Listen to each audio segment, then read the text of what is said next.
Déjà, les distributions de foyers, on a commencé il y a 1 an et demi. Donc l'asso, elle a 2 ans. Au début, je pense que c'était le temps qu'on se mette en place, qu'on apprenne à connaître les foyers, les habitants, les bénéficiaires, les besoins surtout. Parce que selon les familles, en fait, pas tout le monde a les mêmes besoins, quoi. Voilà, ça bouchonne. On va les speeder un peu parce que sinon, on n'est pas barré. 1 an et demi qu'on distribue dans les foyers, selon les besoins. Donc là, je sais que c'est l'hiver et que les familles ont énormément besoin de tout ce qui est vêtements d'hiver. Donc chaussettes, gants, bonnets, écharpes, surtout les manteaux. Parce qu'en fait, il y a des mamans, malheureusement, elles déposent les enfants à l'école avec des petites vestes, quoi. Et ouais, il fait hyper froid en plus, donc c'était nécessaire pour nous de pouvoir les aider de ce côté-là, quoi. Après Léo Délib, c'est 31 rue Léo Délib. Prends photo. C'est un peu galère. Vas-y, je vais à la caisse frérot, Ça a commencé comment? En fait, il y a Fouzia, qui est bénévole dans l'association, qui a l'habitude, en fait, à titre personnel, de déposer des choses au foyer d'Applemont. Et elle a dit, ouais, pourquoi pas donner au foyer, etc. Nous, c'est vrai on faisait beaucoup de maraudes mobiles. Donc, en fait, distribution de kits d'hygiène, de vêtements, de repas chauds, en gros, dans la rue. Donc, on était en mobile, on tournait, etc. Et en fait, au moment où on a connu les foyers, maintenant, on ne veut plus les lâcher. Parce que c'est vrai qu'on a eu un coup de cœur surtout pour les enfants et les mamans qui sont dans le besoin. Donc voilà. Là, on va là-bas, direct. Ouais, là, vous m'attendez, vous arrivez quoi 5 minutes après vous, le temps de donner un colis alimentaire. Là, après, vous pouvez commencer à décharger. En règle générale, la route, elle est bloquée. Mais si vous trouvez quelqu'un qui habite dans le bâtiment, vous demandez. Il y a beaucoup de familles qui sont à la rue, malheureusement. Donc dernièrement, il y a eu 72 enfants recensés à la rue. Donc quand on dit à la rue, il y a des enfants qui dorment à même la rue malheureusement, et il y a d'autres personnes qui sont changées de foyer tous les soirs. Mais en fait, du moment où on n'a pas de logement à titre fixe, en gros, on est considéré comme sans-abri, quoi. Donc voilà. Donc après, c'est vrai qu'il y a le gymnase qui avait été ouvert, donc Jacques Monod, au quartier de l'Eure, et qui a été fermé pendant 2 semaines. Donc Dieu merci, il a été rouvert pour une durée de 2 semaines, là, pendant la période des vacances scolaires d'hiver.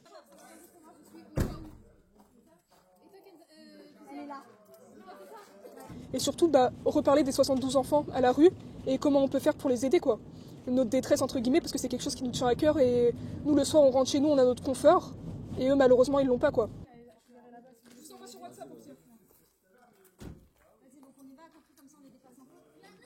Nous, en fait, on voulait pas un logement par famille parce qu'on se doute bien que c'est compliqué, même si c'est pas impossible parce que rien n'est impossible.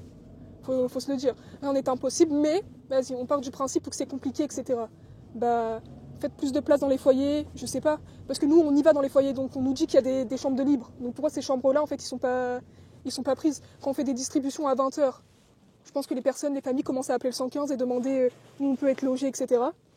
Donc c'est chaud. Ils dorment même à l'hôpital Monod des fois, dans les halls d'hôpitaux, parce qu'il y a pas d'endroit chaud, quoi. Ouais, en dehors des revendications compliquées, vous êtes déjà dans la revendication de juste au moins l'urgence que les gens aient un toit et à manger. Au moins le minimum le gymnase. Minimum le gymnase pour tout l'hiver. Là, je sais que pour 2 semaines en janvier, les 2 premières semaines de janvier, mais ça va pas suffire parce que le froid vient juste de commencer. Hein. Surtout au Havre, avec les températures, etc., c'est assez compliqué, quoi.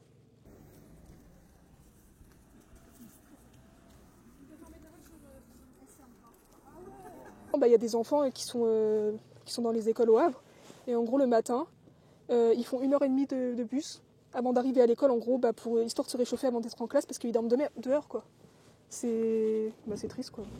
C'est malheureux, mais c'est la triste réalité aussi, quoi. C'est pour ça qu'il faut le montrer, que les gens se rendent compte que... C'est vrai qu'après qu'on est dans un monde où ça devient compliqué pour tout le monde.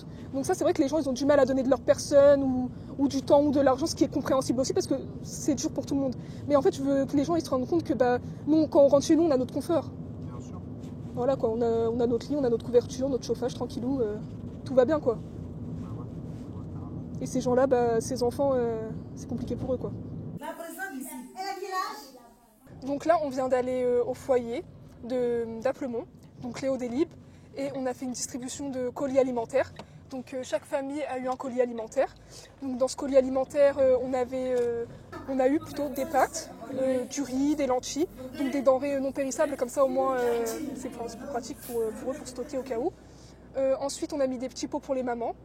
Donc voilà, pour les nouveau-nés, les nourrissons, etc. On a mis du lait. Qu'est-ce qu'on a mis d'autre dans les colis alimentaires? On a mis shampoing et gel douche aussi. Et voilà. Dans ce qui est colis alimentaire, on a mis ça. Et ensuite, on a ramené des vêtements. Donc par exemple, il y a des mamans qu'on connaît.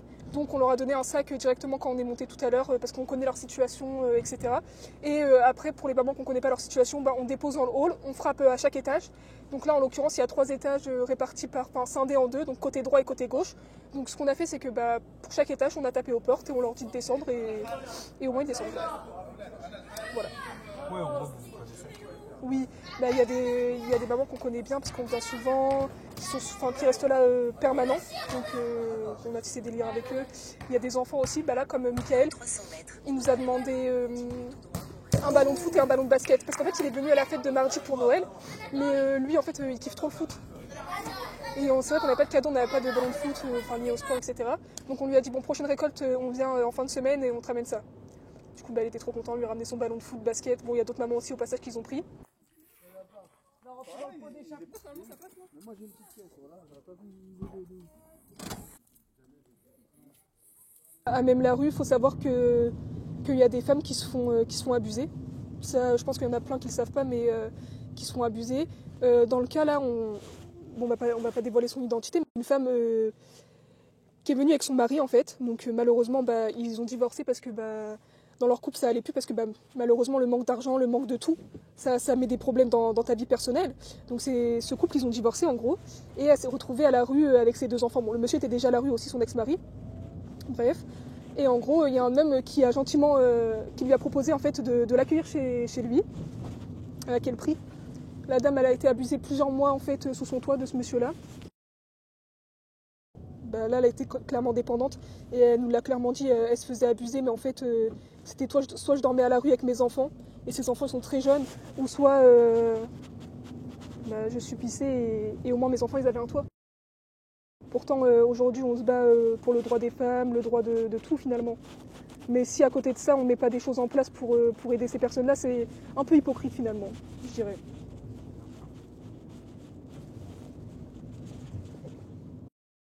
Les vêtements par là, c'est les habits. On va les faire là, oui. On va faire les jeux. Ah, il reste devant les vêtements. Devant les jeux, on va checker les vêtements. Ah oui, les jeux ici.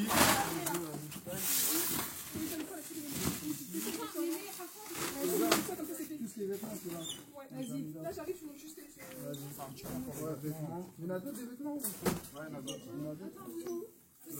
On a fait le Noël solidaire, donc c'était un repas caritatif pour les familles des foyers d'urgence et ceux qui sont à la rue. Pardon. Donc on a convié le foyer d'Aplemont, on a convié le foyer de Coquery aussi, la FFD, et on a convié quelques personnes du foyer de Bléville. Voilà. Et après les personnes qui étaient au gymnase Jacques Monod aussi au quartier de l'Or du coup, et qui sont eux par contre totalement à la rue quoi. Voilà, et l'armée du salut pareil aussi. Là du coup c'est un foyer de 70 personnes, donc c'est divisé par 2 côtés, côté homme et côté femme. Donc là nous on est parti du côté femme. Parce que les femmes ils sont plus dans le besoin, ils sont avec leur enfant, c'est plus compliqué quoi. C'est vrai que quand t'as une seule personne à qui penser, c'est moins voilà. Mais en plus t'as vu c'est des familles nombreuses quoi. Parce qu'en France, à partir de 3 enfants, on est considéré comme famille nombreuse. Donc là, c'est des personnes, ils ont quoi, 3-4 enfants quoi. Qui sont même enceintes comme tu as pu voir, donc on a monté les colis pour les personnes qui étaient enceintes. Par exemple, il y a Adélaïde, c'est une maman enceinte, elle est enceinte de 5 mois et elle a 2 filles. Voilà. Donc ouais, c'est une sacrée situation. Ouais, franchement quand même, ouais. Et c'est par exemple Adélaïde, la maman là, j'ai son numéro, du coup je l'appelle à chaque fois que je vais venir, je la préviens en avance. Par exemple cette maman là, en fait elle est partie du Congo, elle est venue en Grèce, et en fait de la Grèce elle est venue en France quoi. Donc c'est des histoires de fous un peu quoi. Avec 2 enfants, t'imagines en bateau et tout, ça fait mal au cœur quoi. Après c'est vrai que c'est compliqué, il y en a qui vont dire oui, ils ont décidé de venir en France, etc. Oui, certes, mais après il faut savoir qu'ils fuient un pays où c'est des situations critiques quoi. Le Congo, actuellement la situation elle est pas très stable et tout, donc c'est compliqué pour eux quoi. Doucement, Nessie, doucement.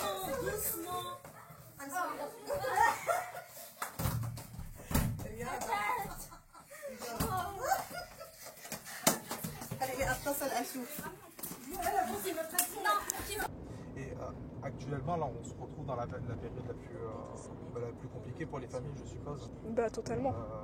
L'hiver, vous savez jamais quand est-ce que vont être mis à disposition par les pouvoirs publics des salles ou pas. Bah c'est ça, parce que en fait ils appellent le 115 tous les soirs. Tous les soirs ils appellent le 115 et le 115 99% du temps, mais vraiment, bah il n'y a pas de place. Donc soit, je sais pas, soit ils appellent trop tard, ou je sais pas comment c'est géré tout ça. En fait, ce qui est marrant aussi, c'est que, tu vois, quand on a commencé à savoir qu'il y avait 70 enfants à la rue, on est parti se renseigner auprès de l'armée du salut, donc tu sais, à l'entrée du Havre, et on a été reçu par un monsieur, et on lui a dit oui, donc apparemment il y a 70 enfants à la rue, donc le gymnase mono a été fermé, et on nous a dit qu'ils ont été rebasculés vers vous, on voulait savoir comment ça se passe, de quoi ils ont besoin pour leur ramener. Et là, le mec il me dit quoi? Ah non, mais il n'y a pas de gamin chez moi. On a dit il n'y a pas de gamin à l'armée du salut, c'est bizarre, enfin, on nous a dit que c'est vous qui les prenez en charge et tout. Et le mec il m'a dit bah non, chez nous il n'y a personne. Et de là, c'est emmêlé un film sans fin finalement, parce qu'en fait on a voulu rechercher, enfin trouver ces personnes, où sont les 70 enfants à la rue. Donc là j'avoue que ça a été assez compliqué après. Ah mais et là c'est des femmes qui ont un sacré passif. Hein. Quand tu t'écoutes leurs histoires, c'est incroyable. Là les deux Syriennes, les deux mamans, donc elles ont fui leur pays, et elles ont fui leur mari aussi, hein, parce qu'il faut le dire qu'ils sont malheureusement tombés sur des hommes pas très sympas, quoi, qui les battaient, etc. Donc automatiquement, elles ont fait le choix aussi de sauver leur famille, leurs enfants. Donc là, quand je les ai rencontrées quand ces deux femmes, je les ai rencontrées mardi quand on a fait la fête de Noël. En fait, on a la boulangerie Louise et Ange qui nous ont fait des donations. Donc je savais même pas qu'ils allaient nous faire des donations d'ailleurs, mais ils nous ont fait des donations de pain, de viennoiserie, de plein de trucs, donc on leur a donné. Et je les ai rencontrés à ce moment-là. En fait, ça m'a interpellée, c'était deux enfants avec des t-shirts déchirés. Donc de là, je leur ai demandé où était leur maman, etc. Donc après, la communication, c'était un peu compliqué parce que, par exemple, elle parle l'arabe littéraire. Et nous, on va avoir un arabe un peu... Tu vois, vu qu'on est de plusieurs origines ici, l'algérien, le marocain, donc on mélange un peu tout, tu vois. On a même Emre qui est bénévole chez nous, qui est turc. Donc il y a une des mamans qui parle turc parce qu'en fait, elle a habité en Turquie. Donc ça nous a servi.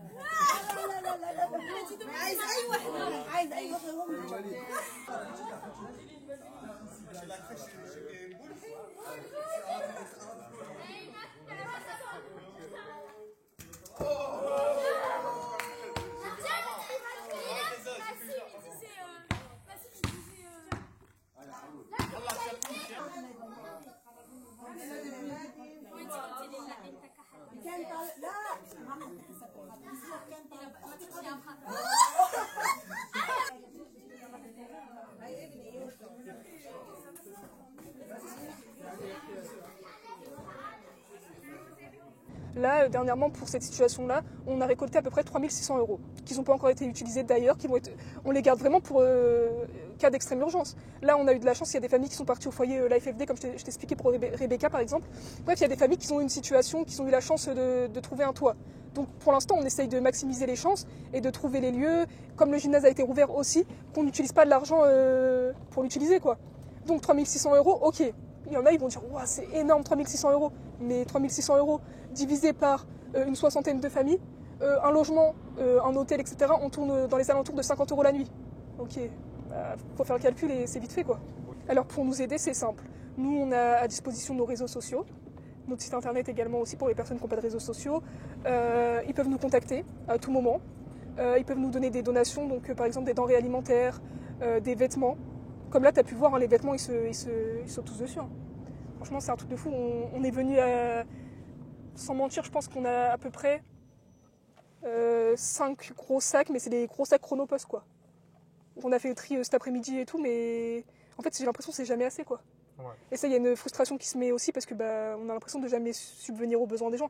Même si malheureusement, on se rend bien compte que on peut pas, c'est compliqué, quoi. Nous, on essaye de faire notre possible, mais c'est vrai que si on se serrait tous les coudes, je pense que ça pourrait aller grandement mieux, quoi. Donc déjà, les gens, pour vous aider, ils peuvent faire des dons de vêtements. Ouais, dons de vêtements, dons de colis alimentaires. Donc par exemple, juste un paquet de pâtes. Si on récupérait un paquet de pâtes par mois, ce serait déjà énorme. Là, on a eu la chance, donc les UT de Coquerie nous ont fait confiance. on a fait une récolte de colis alimentaires via leur établissement. Donc c'est 5 étudiants de chez eux qui étaient à l'initiative de ce projet-là. Donc moi j'ai tout de suite été partante, étant donné que c'est des jeunes et que ça va permettre de faire connaître l'asso également dans d'autres institutions, quoi. Et ils ont récolté pour faire une 60aine de colis alimentaires. Donc je trouve que c'est énorme quand même. Juste en parlant autour de soi, on est sur Hello Asso. Donc soit un don via Hello Asso, donc il y a nos cagnottes et nos différents projets, parce qu'il y a les projets en France et à l'international. Et après, sinon ce qu'on fait aussi, et ce qu'on fait pas mal, c'est qu'on dépose des petites tirelires en fait chez les commerçants du Havre. Donc en l'occurrence, au quartier de l'Or, il y en a pas mal, à Coqueril-aux-Villes aussi, au Rond-Point, Cours de la République, Université aussi. Et au niveau de la ligne du 2, on a déposé pas mal de tirelires, quoi. Donc même s'il y a des commerçants qui regardent ça et qui veulent acquérir une petite tirelire chez eux, ce sera avec plaisir, quoi. Les bénéficiaires, faudrait que je stocke aussi chez moi les listes des bénéficiaires, le recensement et tout. Mais déjà que je prends ceux des bénévoles, etc., c'est compliqué au niveau stockage. Dans ta maison, dans ton garage, dans ta cave, dans la cave de la sœur, dans la cave du père. Non mais là, tout le monde est... Ouais, tout le monde... Ah ouais, là, ils mangent du nid à charité, toute ma famille, là. Donc, comme tu as pu voir, moi j'ai engrainé ma soeur, elle est venue, mes petits frères et sœurs aussi, parce que c'est important de leur montrer aussi ce qui se passe, quoi. Ouais, j'ai vu qu'il y a toute la famille. Il y a tout âge, là, c'est intergénérationnel. Il y a les petits et tout. Et il est là le foyer. Donc là, c'est le foyer Koalia. Ok. Voilà. Et ils sont arrivés avant moi. Et voilà, la team qui est arrivée. Est-ce que je me gare? Oui, bon allez.